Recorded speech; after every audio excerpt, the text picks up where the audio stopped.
It's the time again. It's the time for the package from China, so let's go. Hey, welcome back to the channel. It's awesome that you're tuning in. In today's video we are going to do an unboxing with this package from China. Yeah, there are a lot of different packages from China lately, but this is a brand new game box, and I'm just really curious what are we getting with this. So let's rip and tear this thing and let's see what we're getting when it comes to the packaging. Are there like toilet paper manuals in here? And how is the good overall emulation? Yeah, I find it so fascinating to see how many of these freaking things they can actually make. So this is the Y7 Retro Games. Yeah, this thing has a quite interesting form factor, and that is what really intrigued me. So when it comes to the overall performance, yeah, let's check that out. They are claiming to have 38 main simulators. Not like simulators, no, 38 main simulators, okay. So we're just going to find a certificate, okay. Instructions, the toilet paper manual, micro SD cards. I'm curious what kind of quality we're having. They're having 2 SD cards, so okay, that's even more weight configuration. 3D double HD and 2D pixel filter. Okay, so first of all, you can already see in the picture, it comes with the all famous, let's say, PlayStation knockoff controllers. And here we're having the tiny, whoa, this is a really tiny, cute little box. That looks kind of cool, and the configuration is indeed with 2 SD cards. I'm guessing one will be for the firmware and the other one is going to be for the files. So take consideration that we have different kind of configuration when it's kind of like ordering these things. This is the 256 gigabyte, so I'm guessing this is the main storage, and the 64 gigabyte is going to be for the firmware. The downside of this already is like they're using like cheap SD cards, so you need to back up them, otherwise they're going to be getting corrupted automatically. So the configuration is actually that you can just putting this thing on top of your monitor, screw it on, and like that's it, you know. It's kind of interesting and weird at the same time. USB or the Type-C, or yeah, the Type-C USB for powering on, the HDMI for putting it in the television, and we do have an on and off switch, so that's good.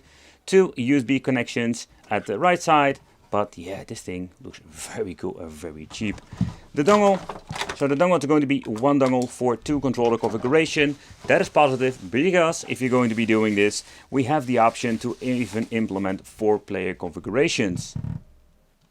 Okay, the controller is something new. This is something I personally never seen before, and whoa, they are actually having analog triggers now. These are more like PlayStation 3 knockoff controllers. Okay, that is interesting. So there is a built-in battery, so there is no way of actually like swapping out the battery itself, or you need to open it up and I'm guessing resoldering it.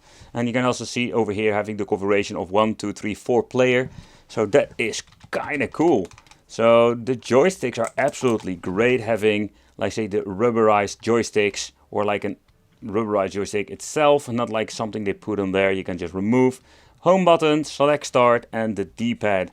And everything feels so much more premium than all the other ones, the crazy ones. And of course, we don't need to use batteries anymore. So we smell it. Yes, let's smell it. No smelly. Nice. Okay, so let's check out. Have the HDMI cable. We're having only 1 single cable for charging a controller. Then we're having the USB-C. That seems to be like a long one. And of course, the toilet paper manual. And do you know what's the biggest disappointment? Where is my certificate? They told me our gaming set. Oh, that's absolutely shenanigans. Alright, so let's see what we're having over here. So it seems to be that we're having some weird modified Emulation. Okay. That is interesting. With a lot of overall, let's say, configuration possibilities. But let's power it on, let's plug it in, and let's put this thing on the monitor, because this is interesting. Alright, so let's use just a simple computer monitor, because that is the most, let's say, easy one to get over here. I still have the sticker on there. I think I picked this thing up. Like I picked this Ilyama monitor up for €5 on like a thrift shop. But besides that point, let's put it on there, because is this actually going to be fitting?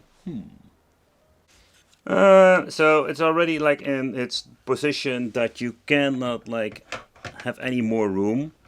And on a simple monitor, this is not going to be fitting at all. Nope.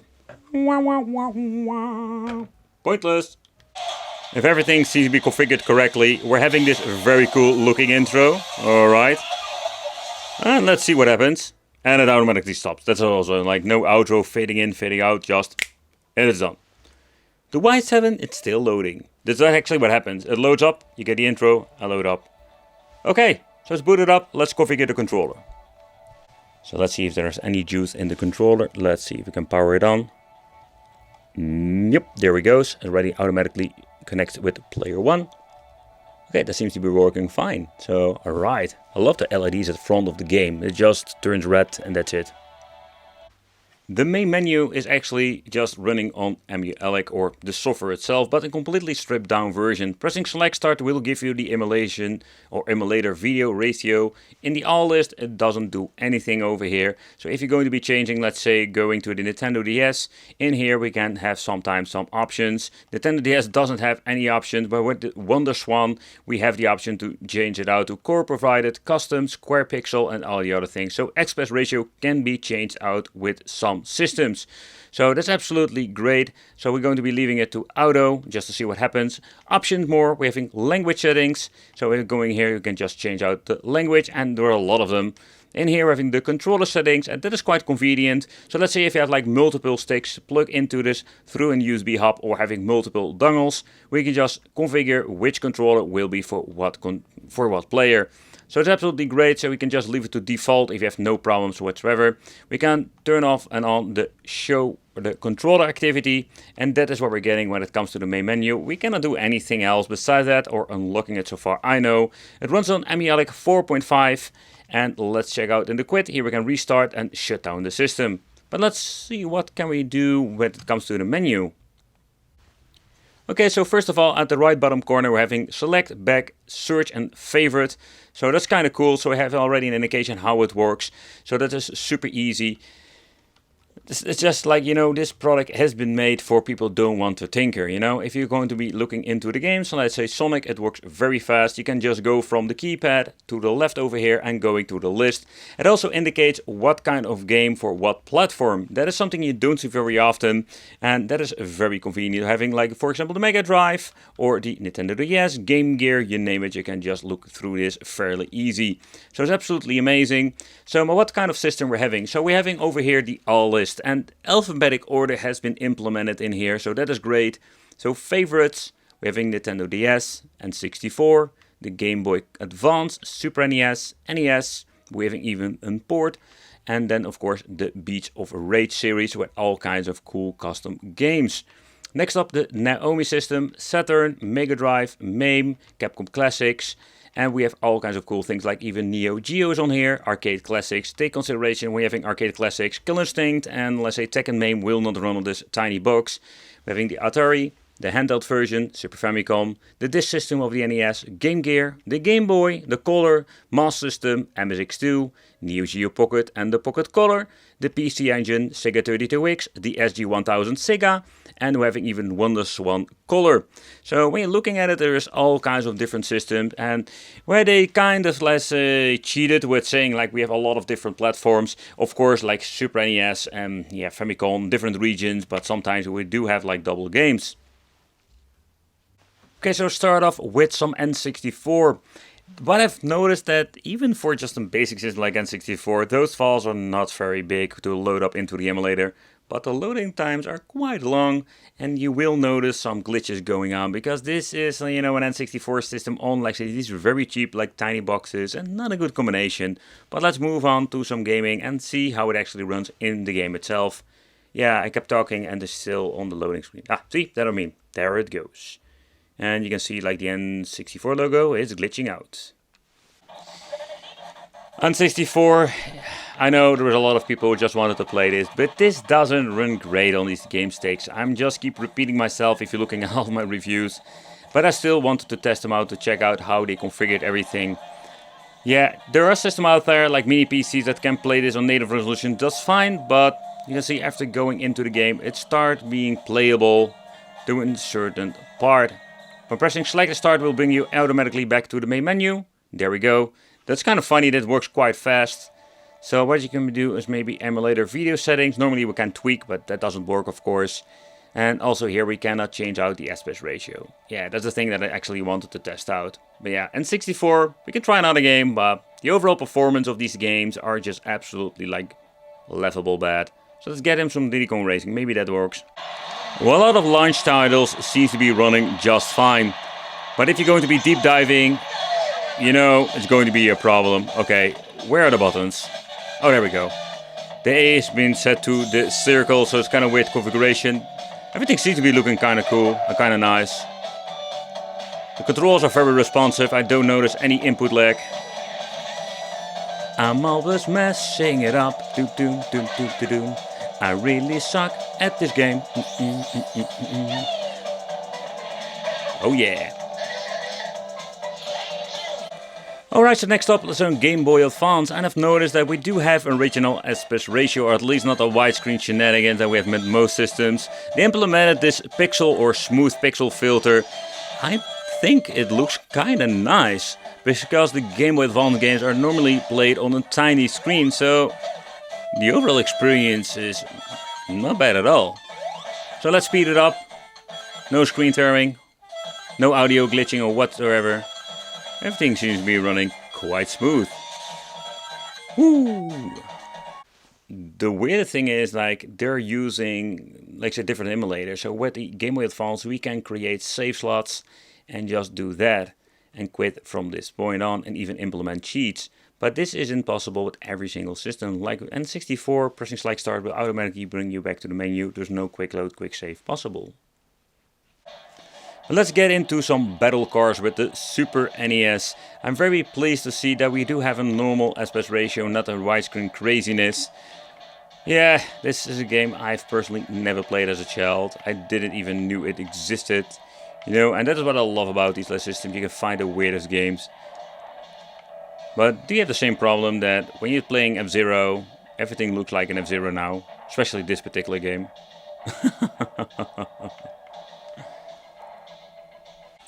The game that's actually on this is kind of interesting because everything has been maxed out to a certain level. And it is completely in an Asian language, so that is a little bit of a downside. Okay, so I already skipped a part of it when it comes to the loading, because oh boy, the loadings are absolutely crazy. So everything has been unlocked, so you can just start playing the game, so that is kind of cool, to be honest. Okay, so let's move on to the other stage. Let's see how long the loading times are. Oh, not very long. Okay, you can just loading up, and let's see how long it takes up to start actually the game. Because loading the game up for the first time, we're getting into the main menu. Oh boy, this is absolutely nuts. And there we go. So not everything is super low. So far you can see that the game can be played by 2 players, not 4 players, I think. It can be reconfigured maybe with if you're having 4 players set up into Emulation. Nevertheless, it's kind of cool to see this game actually running on a machine like this.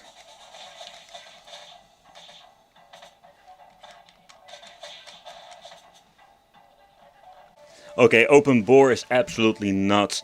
So there are so many different like custom beat 'em ups. I am such a big fan of them. Like Hulk versus Street of Rage, you know, there are so many crazy ones out there. Even Mortal Kombat Avenger, Outworld Unlimited, they made so many of them. I do wonder if the original Street of Rage is on here, the version 5. I think not. Seems like a Sonic Age Soul Edge. It's absolutely nuts. Look at this gigantic list. It's crazy. In here we're finding some other ones. Even a Super Street Fighter 2 Turbo HD remix. It's absolutely nuts. Well, let's start one up and let's see how it works. And can we go back to the main menu itself. But after the menu, we're getting another menu. That's kind of weird. Final Fight, LNS, and Street Fighter Ultimate Collection. So let's choose the Street Fighter Ultimate Collection. Okay, start the game, new game. The first page. Let's see what happens. Oh, so this is actually just a fighting game or so, and not a beat 'em up game that I was thinking it was. Okay, select start will automatically bring you back to the main menu. So that seems to be working all fine. Okay, so that is kind of cool. But again, there is so much stuff in here. Okay, so let's get into this weird Joe and Meg beat 'em up. Okay, I have no idea where the buttons are, but oh, this is like a super move. Oh, there we go. Jumping. The controls are awful. Oh, there we go. You know, and that is if you love beat 'em ups and like these silly like homebrew games. It's so cool. The analog sticks don't do anything, so that's kind of a bummer, but you can use the D-pad.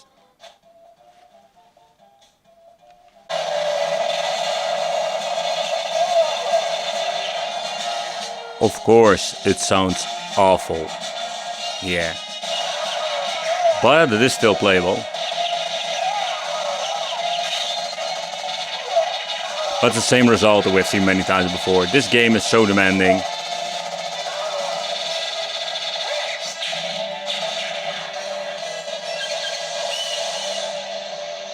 There we go. There we go.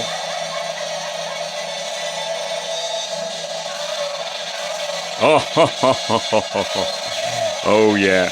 Oh, absolutely, this game does run 100%. And also this one does have the option for different things like this control. But you know, that is what it is with Dolphin, this Atomiswave with Dolphin Blue. It doesn't run great on these cheap boxes. And the audio is also so freaking loud. It's like in 50 at 60% at least difference in the audio levels. Oh, so annoying. Next up, Sega Saturn. It's also a difficult system to emulate on these, let's say, cheaper low-power devices, but so far so good. Also no analog support when it comes to the joystick, but the overall emulation performance seems to be running just fine. Alright, so that's absolutely great, because Sega Saturn is a system we don't see very often on cheap solutions.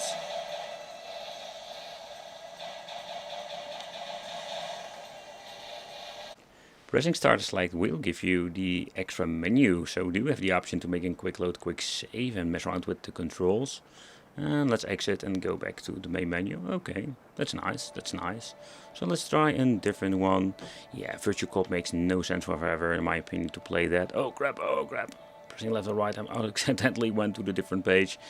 But the main problem is you can just see that these things take up so much space. There is not a lot of different ones over here. Yeah, we do have like some cool games going on, and the overall performance is, yeah, quite good. But where the Sega Saturn is pushing this device to the edge, with two-dimensional games we can just really enjoy those.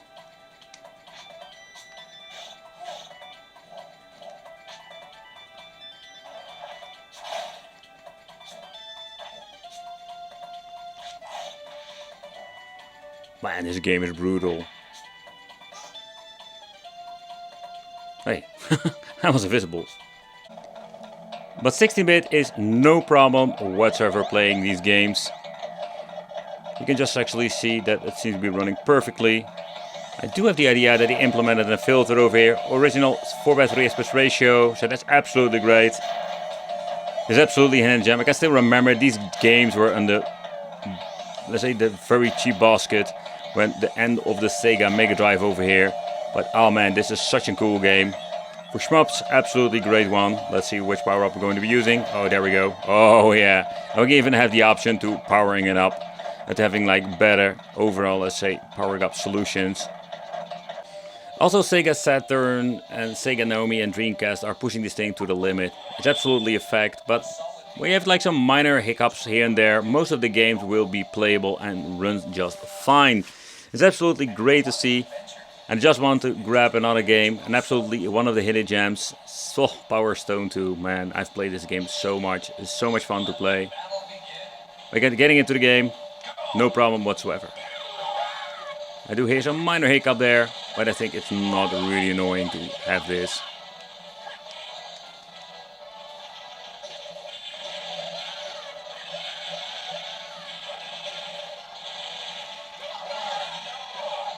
So this is one of those beat 'em up games that first time I actually played it on my @game system, and I've just keep playing and testing it out. It's absolutely cool. It's just a basic beat 'em up. Think about Final Fight clone-ish, but it's absolutely fun to play. They also use this special filter in here, not the scanline filter, but it's like let's say the polished filter or anti-pixel filter.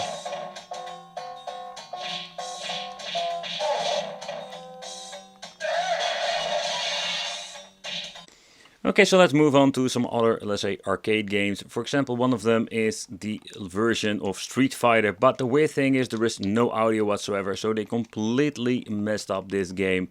So you can see not everything works perfectly. So one of these, let's say, weird games, but it's kind of cool to play, doesn't work on this game box. And that's something you need to take consideration, that some of the games are absolutely unplayable. Because come on man, no music. But what I do love is the joystick and the D-pad of this thing. Okay, so this is absolutely one of those things that you really want to have yourself a turbo function. But beside that, Leo Geo runs perfectly. There is no problem whatsoever when it comes to a system like this. Also here we're having the special polish filter over it. You can just see it.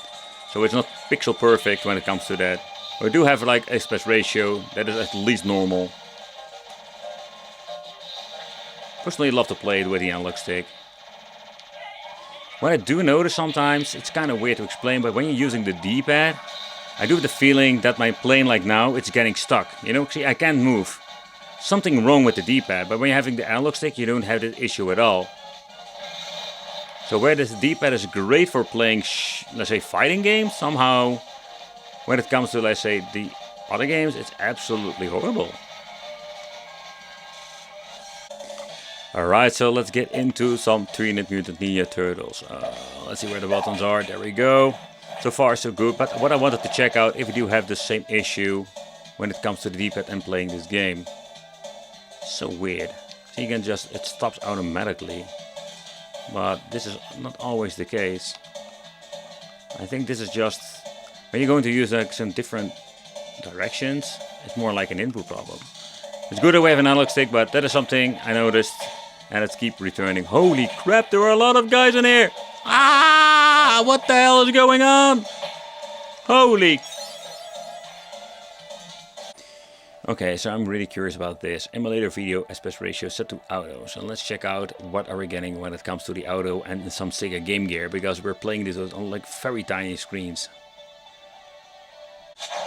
Okay, that's clear that they're using the same filter and they're still having the aspect ratio going on over here. Alright, so next up, Emulation seems to be working just fine. Yeah, but take consideration, if you're going to be playing this on like on a 55-inch or maybe like a 100-inch beamer, I don't even going to be like a pleasant overall experience, but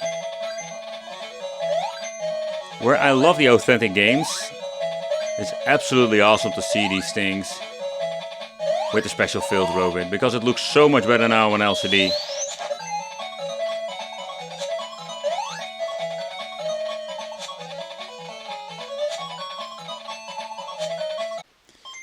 With Game Boy, we do have the original intro.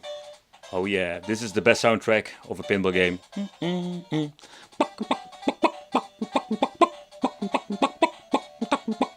Whoa! Okay, so some of the some of the buttons have been configured to, like say, super speed.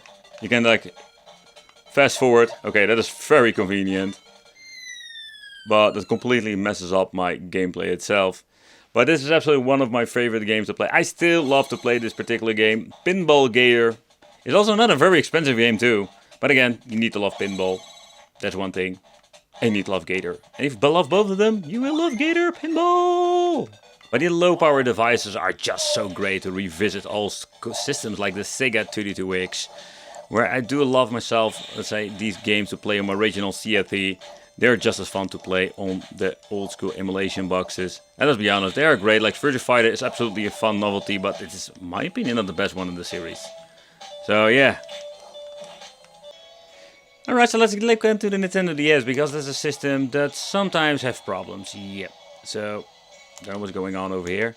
So with the left joystick we can switch between the displays. We can just go race. So let's go there. Let's start off a game. Let's see if it actually works out. Alright, so let's choose everything, bloody bloody bloody. We will load up and let's see how this will run. And can we actually play it? So what's kind of cool, you can switch between the displays. We can also use the L2 and R2 to switch between these, let's say, displays itself. Alright. Oh, what's going on? I don't know what's going on. I don't know what's going on with all of this. This plays so weird. This is not normal. But press select the start will bring you to the main menu. So far, I think you cannot like adjust anything. Okay, so the other things that I've noticed that now out of nothing I've been re-entering the SD card. I have the PlayStation Portable and Minis and the PlayStation list that I know for sure I didn't have before. Or just a massive brain fart. But let's get into that. First of all, let's start with some PlayStation. See if they implemented also the soundtracks, because they always remove those freaking things. Oh man, this is one of the things I still want to do with the original system, going into the LUN function, but nope, they removed the soundtracks from it. And the reason why they do this is just to save up space, because it takes up hundreds of megabytes for getting every single, let's say, game some music. I do understand why they do this, but it's unfortunate. The game will run fine, native resolution, no problem whatsoever. They look great. Also the analog sticks seem to be working, so that's awesome.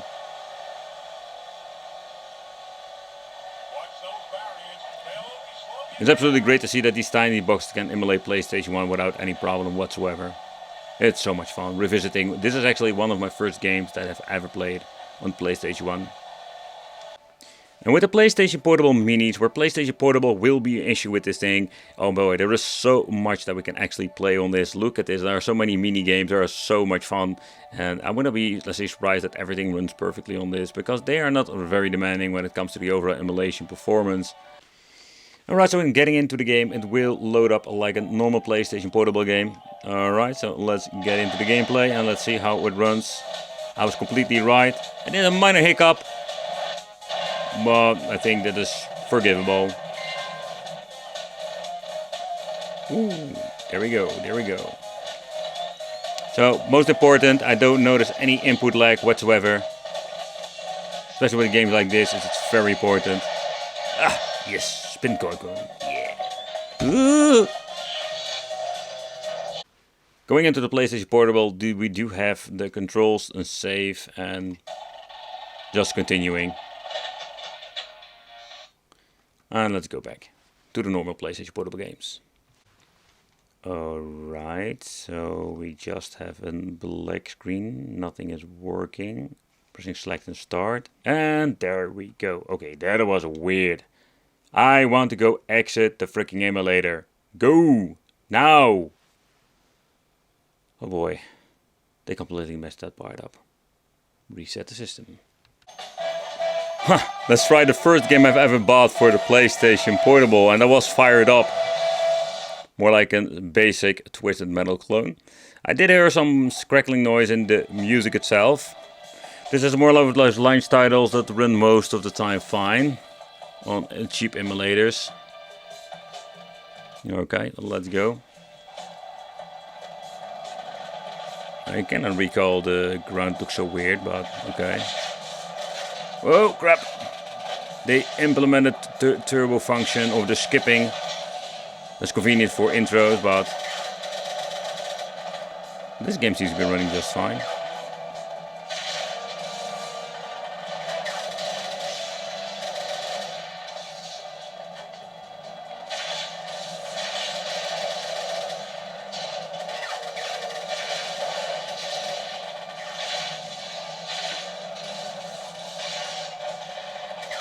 But not every game of the PlayStation Portable lineup has the same issue for going back, so I think it's like a single problem. So shall we do it? The change of kinkiness, let's try it out. And if you're going to be using the, let's say, or starting up actually the more demanding games, oh boy, it's going to be absolutely a stuttering nightmare.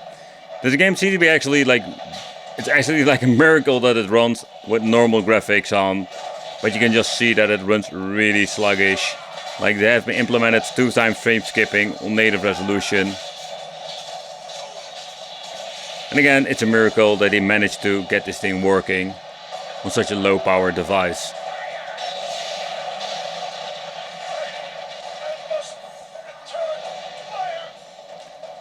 But when it comes to PlayStation Portable, this is a great case that you just need to take consideration that you need to look into what game you want to play.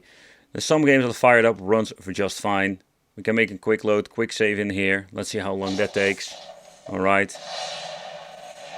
You see some glitches going on. But it's quite interesting to see that it does actually run.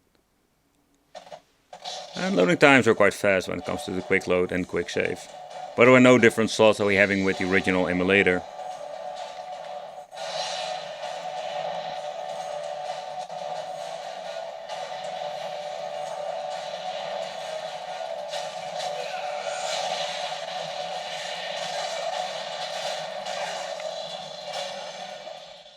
shall we make an attempt to opening this thing up? It's going to be absolutely a huge challenge because it's absolutely like no screws whatsoever. Normally at the bottom parts, I'm guessing everything has been, let's say, clicked together. So let's pull the SD cards out and let's see with my pry tools. First of all, let's use just my fingernail. If I see, can find some, say, wiggle room or space, but so far I can see there is almost no way of like tearing this thing apart. Alright, so let's remove the cap. Alright, let's try it like that. There we go. And the next thing we need to do is trying to find how we can open this thing up. Pry tools, you cannot have enough of them. Yeah.